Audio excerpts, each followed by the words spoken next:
나는 누구인가? 나를 바로 아는 것이 중요해요. 오늘 본문 말씀은 시편 90편은 시편 150편 가운데 유일하게 모세, 하나님의 위대한 종 모세가 이처럼 기도처럼 지은 시가 시편 90편이에요. 여기서 나는 누군가 내 정체성을 가르쳐주고 있고, 또한 우리를 지으신 분, 우리가 믿는 분이 어떤 분인가를 가르쳐주는 그런 말씀이고, 또 모세가 지금까지 내가 누구였으며 또 하나님이 어떤 분인 줄 알았는데 앞으로의 나의 삶을 하나님 이렇게 해주세요라고 간곡히 기도하는 기도 제목을 담고 있어서 늘 아는 말씀이지만, 저도 오늘 이번 성경학교 또 우리 수련회는 무슨 잔치인가, 연중 행사가 아니고 놀이가 아니고 먹는 회식이 아니고 물놀이가 아니고 여름 행사도 단순한 행사가 아니고 나를 바로 알고 나를 바로 알도록 가르쳐 줄 수 있는 그런 천국 잔치란 말이에요. 오직 하나님께 집중된, 하나님께 지음받은 나는 도대체가 누군가 나를 알아야 되니까, 또 우리가 믿으라고 가르쳐주고 있고 믿어야 되는 그 하나님이 도대체 어떤 분인가, 이것을 분명히 알 수 있는 그런 천국 잔치가 되어지기를 바랍니다. 기도했듯이 1년 중에 가장 소중한 절기가 바로 이 기간이에요. 여름 방학을 통해서 하는데, 전에는 동계 수련회도 있었고 동계 성경학교도 있었지만 이제 교회가 너무나 연약해지다 보니까 동계 그때가 어쩌면 더 좋아요. 그런데 그때 행사가 별로 없어. 고작해야 노예 차원에서 이처럼 수련회 정도 하는데 교육부서가 다 무너지니까 그렇게 모이는 데도 없단 말이죠. 그러니 너무나 안타까운 거예요. 개교에서도 이제 개교회 지교에서 이처럼 수련회를 제대로 할 수가 없어서 연합으로 하려고 하는데, 거기에 가자고 하니까 또 비용도 많이 나고 또 여러 가지 문제가 있어 이것도 잘 안 되니까 사정없이 지금 한국교회 다음 세대가 무너지고 있다, 그런 이야기를. 그래도 아직까지는 우리 교회는 그나마도 여름 성경을 할 수 있고 수련을 할 수 있대. 자체적으로 하든 어디로 나가서 연합으로 하든 그나마도 놓치지 않고 할 수 있다는 큰 은혜 중에 은혜인데, 그냥 연중 행사로 보내면 안 된다. 이번 기회를 통해서 우리 성도들이 기도해야 될 것, 온 교회가 한 마음 한 뜻 되어서 할 것은, 하나님, 우리 제자들이, 우리 자녀들이 정말 하나님이 누구인지, 하나님 앞에 나는 누구인지를 분명히 깨닫는, 발견하는 큰 은혜가 있게 해달라고 정말 집중해서 기도해야 됩니다. 이 시즌에는 좀 힘들지만 아침 한 끼라도 금식하면서 기도해야 될 그런 시즌이고, 온 교회가 집중해서 기도해야 될 것이고, 온 교사들은 두말할 나위도 없고요. 그런데 오늘 보다시피 여러분, 누가 있습니까? 주최했다고 조금 더 나왔고 아니면 다 그렇잖아요. 이것이 중요한 거예요. 내가 누구인가를 알아야 하나님을 알게 되고, 반대로 하나님을 알아야 내 자신이 또 보여지는 거예요. 임금 앞에 내가 누구인가를 알면 나는 그분 앞에 충성해야 되겠다. 그분 앞에 나는 생명 바쳐 충성해야 되겠다. 자신의 할 사명을 발견하게 되는 거예요. 주인 앞에 종된, 주인을 발견해야 종된 내 모습이 보여지고, 나는 그분 앞에 복종해야 되겠다. 사명이 보여지는 것이고, 아버지 앞에 진실된 내 자식된 내가 누구인가, 자식된 내 자신을 발견해야 부모에게 효도할 수 있는 것이고, 남편과 아내 사이에 내가 누구인가, 그래야만 진정한 사랑을 하면서 가정을 꾸려갈 수 있는 것이고, 친구와 친구 사이에 내가 누구인가를 알아야 의리가 있고 우정을 가지고 서로 사랑할 수 있는 거예요. 신도 마찬가지예요. 모든 우상들이 많은 세상에 참 신이 누구인가? 우상은 어떤 것인가? 시편 115편 5절 말씀처럼 입이 있어도 말하지 못하고 눈이 있어도 보지 못하고 귀가 있어도 듣지 못하는 것, 또 목구멍이 있어 소리내지 못하는 것, 이것이 사람들이 만든 우상, 헛된 것이라는 거예요. 그러나 하나님이 어떤 분인가를 바로 알아야 바른 신앙을 가질 수가 있다, 그런 이야기죠. 시편 91편 1절부터 보면 이처럼 모세는 딱 이렇게 선포해, 주여 주는 대대의 우리의 거처가 되었나이다. 우리뿐만 아니라 우리 대대로 천대까지 영원히 우리의 거처, 거할 처소, 피난처, 요새, 안식처, 아멘? 안식처가 되었나이다, 이렇게 이야기를 하는 거예요.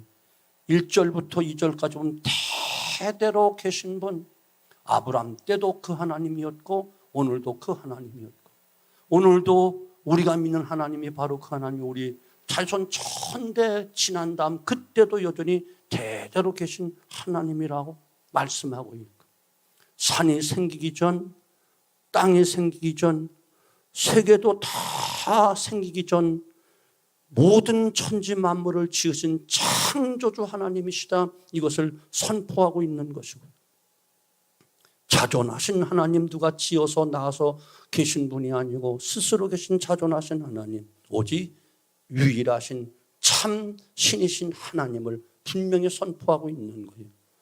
우리가 알고 있는 그대로 하나님은 전능하셔서 능치 못함이 없고, 전지하셔서 모르시는 것이 없고, 무소부재여 어디에나 계시고 어디에나 편지하고 계시고, 또한 불변하시되 그 속성에 조금도 변함이 없고, 무엇보다 우리를 사랑함에 있어 변하지 않는 불변하신 하나님, 영원하신 하나님을 소개하고 있는 것.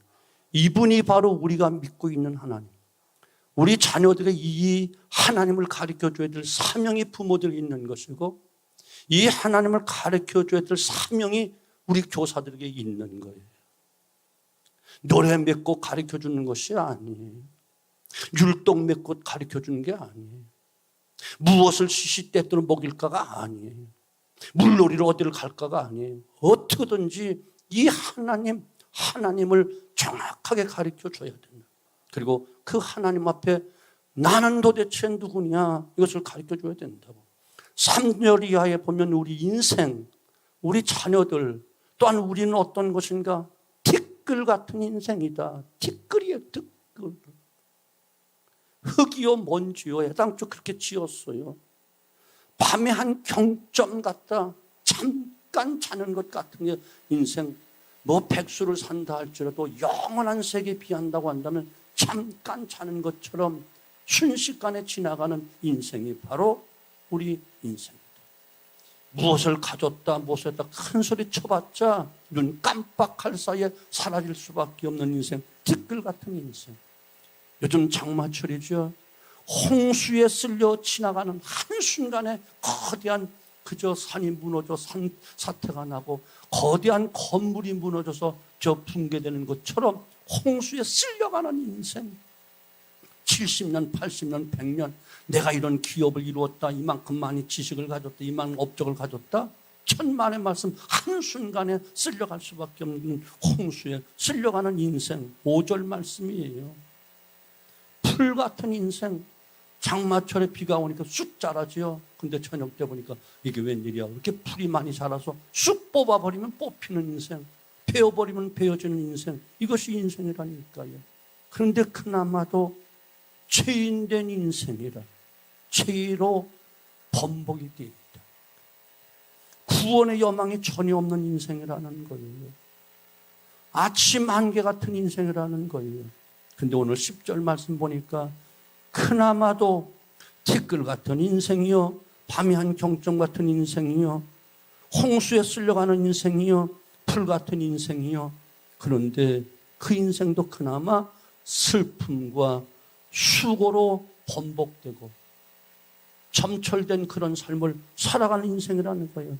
그나마도 수고뿐이요, 신속기간이 날아간다, 이렇게 이야기를 하는 겁니다. 살같이 빨리 가는 거예요. 옛날 시대에 화살 갖고 싸울 때라 살같이 빠르다고 하지만 지금 총알같이 지나가는 그런 시대라니까요. 여러분, 여기 연세가 있으신 분들 다 청춘이 있었어, 젊음이 있었어, 총각처녀였었어. 그런데 지금 살같이 지나갔다니까요. 저도 그래요. 지금도 꿈을 꾸면요, 청년 학생 때 그때만 생각나고 그때 그 마음 갖고 있지만 이것은 다 벌써 몇십 년 전에 지나갔던 이야기라니까요. 살같이 빨리 지나가는 인생, 한평생이 순간 찰나에 날아가는 인생, 순간의 인생이요 찰나의 인생이라는 것이에요. 이것이 바로 큰 소리 치고 있는 우리의 모습이고 큰 소리 치고 있는 인간들의 모습이고 안다고 자랑하는 우리의 모습이라니까요. 그래서 오늘 모세는 하나님이요 우리 날 괴수할 수 있는 지혜를 달라. 지혜를 달라. 우리의 남은 삶 얼마나 될 것 같습니까? 여기 지혜로운 마음이란 말은 조금 멀리 보게 해주세요. 잘 깨닫게 해주세요. 더 이상 실수 없고 실패 없이 오늘 선택을 바로 할 수 있는 그런 지혜를 주세요. 그리고 조만간 하나님 앞에 쓸 터인데, 심판을 받을 터인데, 벌거벗은 것처럼 드러날 터인데 하나님 앞에 쓸 수 있도록 하나님을 기쁘시게 하는 삶을 살아가는 지혜를 달라고 이야기합니다. 이 지혜는 온 동서양을 막론하고 모두에게 필요한 지혜라니까. 모세가 이 지혜를 달라고 구했던 것처럼 다니엘이 이 지혜를 하나님으로부터 얻었기 때문에 그 바벨론 포로 잡혀가서 그 많은 전적들이 다 다니엘을 모함하고 음모하고 죽이려 한 그 속에서 살아남을 수 있었고, 위대했던 사도 바울도 계시형 지혜를 달라고 간절히 기도하면서 눈물로 간구하고 있었던 것이고, 오늘 우리가 우리 자녀들 위해서 기도할 것, 우리를 위해서 기도할 것 역전이 지혜를 달라고 기도할 수밖에 없는 거예요. 곧이어 뭐라고 말하시지요? 인생이 70이요 강건하면 80이라도 수고와 슬픔뿐이요 신속기간이 날아갑니다. 여러분, 지금 이 시간 참석한 여러분 아마 청년 몇 분 빼놓고는 다 최소한 30대, 40대, 50대, 60대, 70대도 있을 거예요. 여러분 인생이 70이라고 한다면, 70이 넘으셨다면 꽉 찼어. 죄송하지만 섭섭하게 생각하지 마. 나도 꽉 찼기 때문에 이야기하는 거예요. 50세가 되어서 나는 아직 멀었다고 착각하지 마세요. 지금까지 살아온 50년은 어디서 태어나서 어떻게 자라나, 어떻게 배우고 어떻게 신앙생활하며 살아왔다는 자신의 발자취 이력서가 있지만, 앞으로 70이다 80이다 한다 꼭 그것은 보장된 건 아니야. 병원 가보세요. 노인보다 젊은 사람들이 더 많아요. 저 장례식장에 가보시고 화장터에 가보세요. 젊은 사람도 늘비하게 화장장으로 들어가고 있습니다. 저는 3살짜리 우리 교인 광명이 초상도 치러봤어요. 남은 큰 관에다가 장례를 치러 저는 사과 개짝에다가 요거만한 것을 담고 하늘이 무너지는 것 같은 장례식을 치러본 적도 있어. 그럼 지금 벌써 몇십 년이 지났는데 광명이라고 난 이름을 기억하고 너무나도 가슴 아팠고 너무나도 슬펐기 때문에. 사랑하는 성도분, 지나온 날은 다 이력서가 있고 나를 키워주시고 길러주고 함께된 친구와 교우들이 있지만 앞으로의 나의 삶은 꼭 80세까지 산다는 보장도 없어. 또 더 산다는 보장도 물론 없어. 더 살 수도 있고요. 백수를 살 수도 있어요. 그런데 보편적인 인생의 삶을 볼 때 70, 80이 되면 지금 백수가 되었다 하지만 80세가 지나가고 90세가 되면 살았다 하지만 살았다 취급할 수가 없다니까. 뭐 80수다 100수다 100세 세대라 하지만 80세 이상 사는 사람들이 그렇게 또 많지도 않아요. 많지도 않아요. 70세 80대 되신 분들 보세요. 은퇴라는 게 있잖아요. 벌써 60세만 돼도 은퇴하라고 하잖아요. 주방에 가서 80세 되신 분이 뭐 하려고 해요. 아유 권사님 저 가만히 계세요 그러지 와서 이거 도와주세요 할 것 하나도 없어요.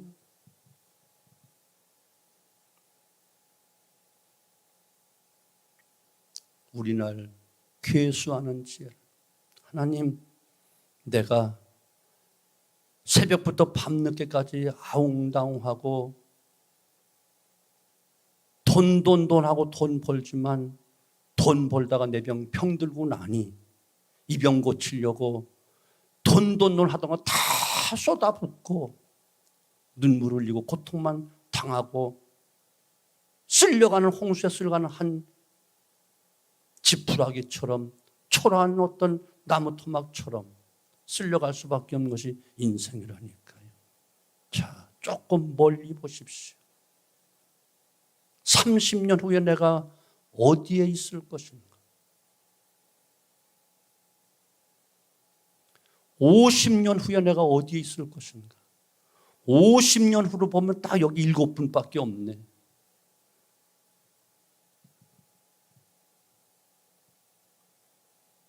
있다 할지라도 그때는 별 볼 일 없어. 내 모습밖에 안 될 거예요, 여러분. 나는 여러분들을 초라한 인생을 보여주려고 하는 것이 아니고 그러기에 우리는 하나님 앞에 기도해야 된다는 거예요. 그래서 모세가 간절히 기도하는 것이 14절부터 17절까지인데 저는 오늘 이 기도 제목 드리려고 이렇게 길게 서론을 이야기하는 거예요. 하나님은 어떤 분이다. 인생은 어떤 것이다. 또 우리의 남은 삶 얼마나 될 것인가. 한 번쯤 가던 길 멈춰 쓰고 분주하게 달려만 가지 말고 내가 어디 시점에 와 있는지 어느 방향을 해 나가고 있는가 한 번쯤은 확인해 볼 시간이 되었기에 이 시간 이 기도 제목 드리려고 지금까지 달려온 거예요. 4가지 기도 드리겠습니다. 여러분 이 기도 오늘 짧은 시간이지만 하나님 우리를 아시는 주님 나는 뒷걸입니다. 안개입니다. 쓸려가는 지푸라기 옷 먼지일 수밖에 없습니다. 한순간에 사라집니다. 하나님 영원 전부터 계신 하나님 대대 우리 하나님 되신 분 나뿐만 아니라 우리 천대까지 우리 하나님이십니다. 하나님 꼭 이 기도 들어주세요 라고 마음의 소원을 가지고 기도하잖아요. 첫째는 하나님 매일 아침마다 주님의 인자하심을 베풀어 만족하게 살게 해주세요. 그래서 매일 아침마다 그 공급하신 그 은혜를 가지고 남은 삶 지금까지는 괴롭고 힘들게 살았지만 남은 삶 우리 일생 기쁘고 즐겁게 살아가게 해주세요. 이 기도 꼭 하셔야 돼요. 이 아침에 그 은혜를 달라고 기도해야 돼요. 오늘 이 아침에 그 은혜를 받지 못하면 이 시간이 이 교회 문을 나가는 순간부터 오늘의 삶이 어떻게 될지 몰라. 울면서 살런지 불평하며 살런지 고통 속에 살런지 몰라. 하나님 이 아침 매일 아침마다 이 기도가 있어야 돼. 주의 인자하심, 주님의 그 은혜, 그 사랑, 그 도우심이 우리를 베풀어 주어서 주어진 삶 속에서 만족하게 해주세요. 매일매일 이렇게 해주세요. 매일 아침마다 해야 되는 거예요. 이해가 되죠? 매일 아침마다 우리가 일어나면 양치질을 하고 먹을 것을 먹고 차를 마시고 하루의 일과를 시작하듯이 매일 아침마다 주의 인자하심을 먹어야 돼. 아침마다 도우시는 것. 이 아침은 모든 식구가 다 맞아.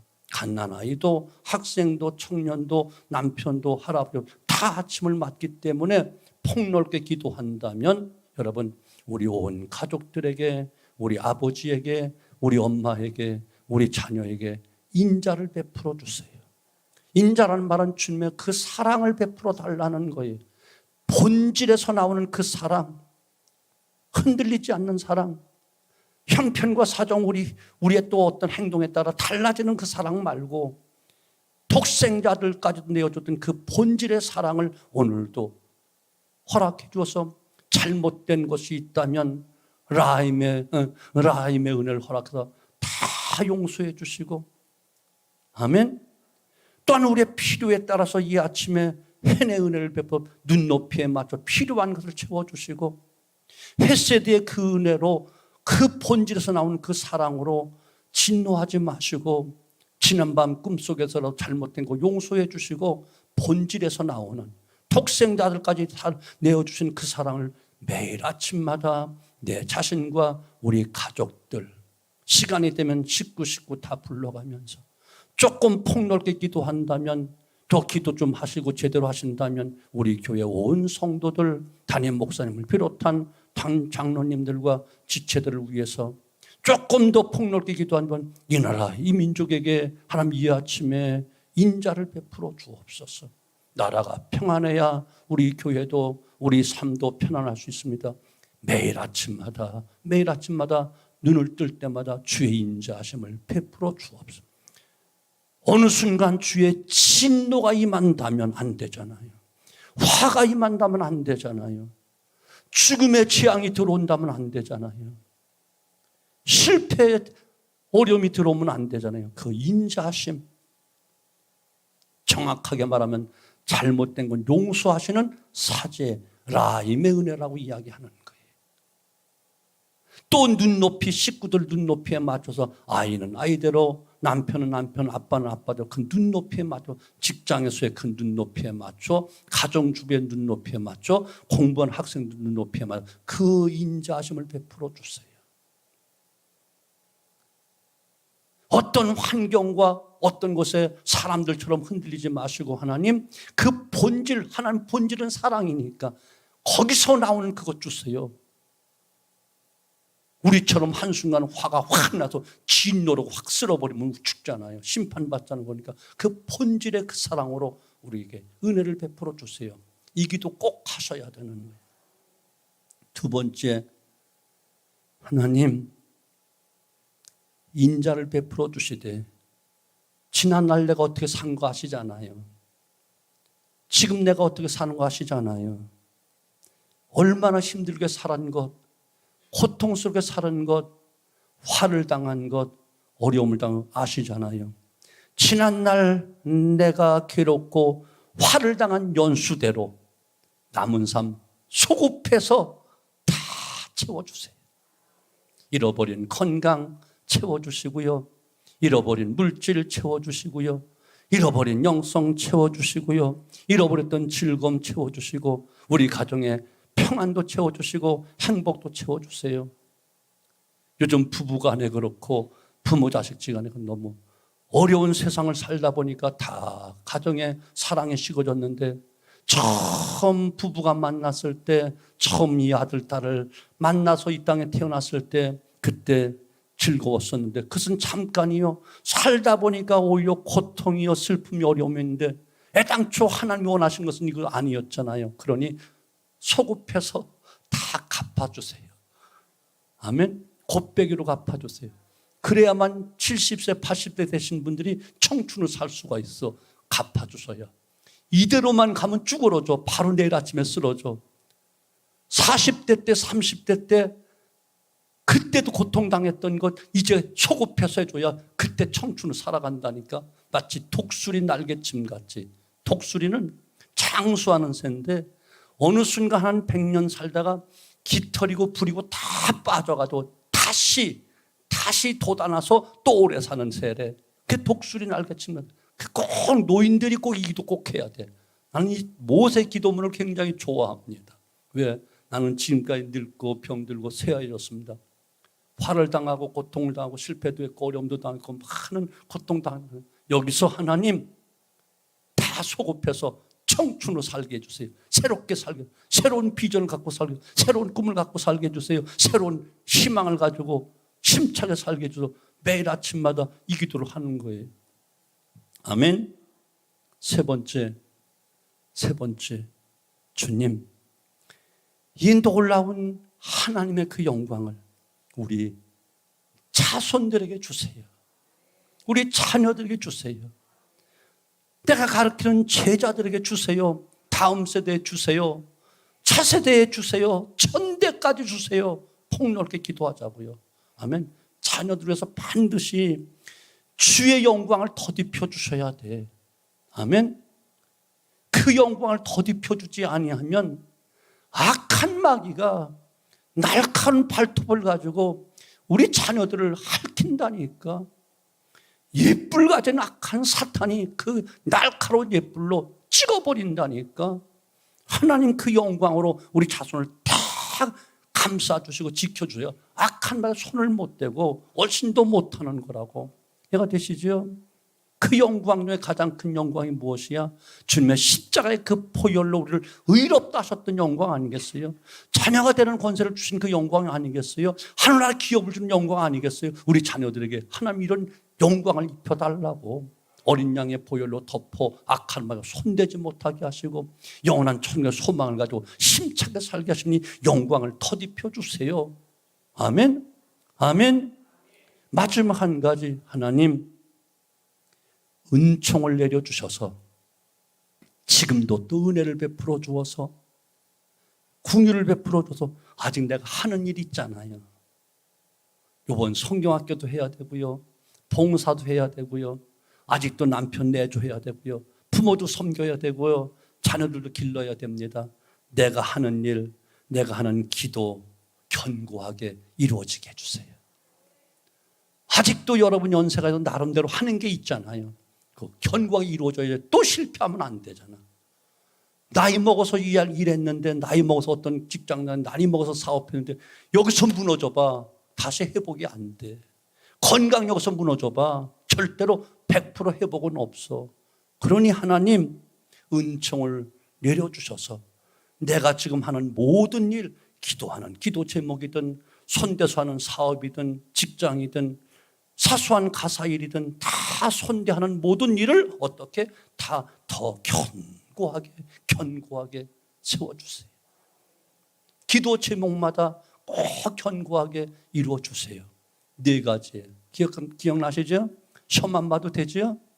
바로 사랑하는 성도분, 오늘 이 아침 이 기도, 그 위대했던 모세의 그 기도가 우리에게 구구절절이 꼭 필요한 기도인 줄 믿어서 잘 알고 있는 말씀이지만 다시 한번 특별 기도이기 때문에 소개했으니 이 기도 놓치지 말고 이 아침도 오늘 조금 늦었으니까 빨리 그냥 하고 내일부터 하자. 틀렸어. 오늘부터야. 학개서 2장 9절 오늘부터 복을 주리라. 돌이키는 오늘부터, 불가능을 가능으로 믿는 오늘부터, 기도하는 오늘부터, 헌신하는 오늘부터 복 주시지 내일은 내 날이 아니야. 어제는 지나갔어. 오늘 이 아침이 꼭 기도할 시간이고 새 힘을 얻을 시간이고 하나님 영광을 덧입을 시간이고 자녀들 위해서 복을 빌어줄 시간이고 우리 또한 견고하게 기도에 응답을 받을 시간인 줄 꼭 믿으시고 이 기도가 있게 되어지기를 주님의 이름으로 축원합니다.